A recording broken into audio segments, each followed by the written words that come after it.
C'est le temps de vous présenter l'aperçu de l'hiver 2025-2026. Il y a déjà eu pas mal de météo hivernale quand même au Québec dans les dernières semaines, mais là, c'est sur le point de commencer pour vrai. L'hiver météorologique s'étire du 1er décembre au 28 février et on ne peut pas passer à côté du vortex polaire pour expliquer l'hiver. Il y a quand même eu un réchauffement significatif au niveau de la stratosphère au mois de novembre qui est encore en train de se produire et ça a un impact sur le vortex polaire qui a en dessous en le délogeant ou dans ce cas-ci, là, en l'étirant vers les secteurs du sud. Donc ça va vraiment donner le ton à notre hiver, cette descente d'air arctique-là qui est un petit peu plus intense qu'à l'accoutumée. Et ça donne vraiment cette grosse tache bleue sur la carte d'aperçu des températures pour la saison à venir.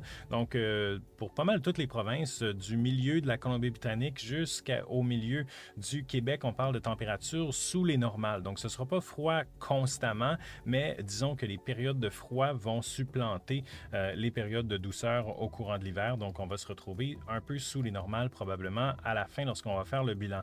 À l'inverse, dans les secteurs du nord du Canada, ça nous donne des températures au-dessus des normales parce que l'air froid est un peu délogé de cette région-là et poussé davantage vers le sud. Au Québec, c'est surtout la moitié ouest qui est affectée donc par ces températures-là plus froides. Ça inclut par contre Montréal, Trois-Rivières, Québec. Donc, quand même, la majorité des populations risque de connaître un hiver un petit peu plus froid, alors que dans l'est, un petit peu plus près des normales et on voit un petit peu de rouge potentiellement pour les secteurs plus au nord, là où on pourrait avoir même des températures plus douces avec une remontée de l'air de l'Atlantique. Ça, c'est surtout le début de l'hiver, donc disons les mois de décembre et janvier risquent d'être les plus froids. Ensuite, il y a un petit doute au niveau du mois de février, une possibilité que oui, on garde encore la tendance où l'air arctique descend plus que d'habitude. Ça nous donnerait vraiment un hiver froid mur à mur là, du début à la fin. Par contre, il y a un scénario où le déblocage se ferait et là, le froid serait réservé davantage vers l'ouest du pays. Donc, ça ne changerait pas grand-chose pour les prairies, mais on pourrait avoir un printemps un petit peu plus hâtif là,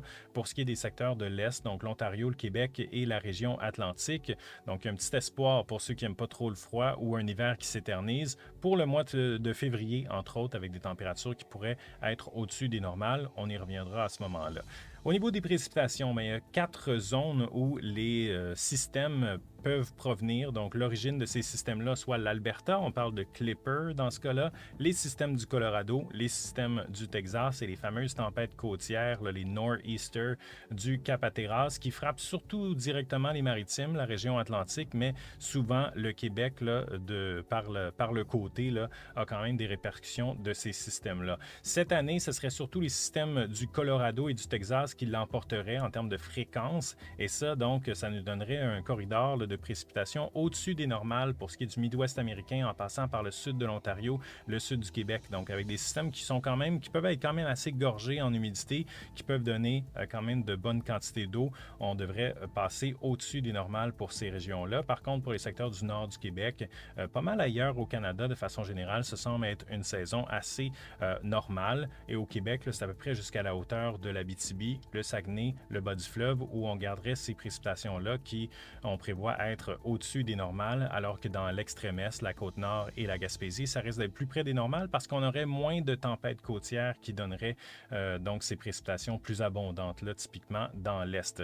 Le passage des systèmes passerait plus souvent qu'autrement juste au sud du Québec et donc on voit ici, là, avec la zone orange de secteur chaud, là, où les précipitations ont tendance à surtout pivoter vers la pluie avec la douceur de l'Atlantique. On se situerait surtout au Québec dans le secteur froid, là où la majorité des précipitations tomberaient sous forme de neige. Donc, ça nous donnerait pour toutes les régions au-dessus des normales au niveau des précipitations, au-dessus des normales également au niveau de la neige, en fait, au Québec. Donc, pas mal les mêmes régions jusqu'à la hauteur de Val-d'Or, là, du côté de l'Abitibi, Saguenay-Lac-Saint-Jean, Québec, Montréal. Ça serait un hiver plus neigeux que la normale. Donc, dans l'ensemble, là, on s'en tirerait quand même dans une bonne saison pour le ski. Donc, en grande ligne, là, pour ce qui est du Québec, on parle d'un départ en force. Hein. C'est déjà quand même assez commencé là, au niveau de la sensation hivernale. Ça se poursuit avec un froid fréquent au mois de décembre. De façon générale, l'hiver devrait être sous la normale pour la plupart des régions du Québec, sauf l'Est et le Nord, où ça pourrait être plus près, voire au-dessus des normales pour le secteur du Nord. C'est un beau départ pour la saison de ski et ça devrait être un bel hiver de façon générale pour le ski. Et Noël blanc, les probabilités sont élevées avec un mois de décembre là, qui demeure assez froid et la neige qui est déjà installée dans plusieurs secteurs.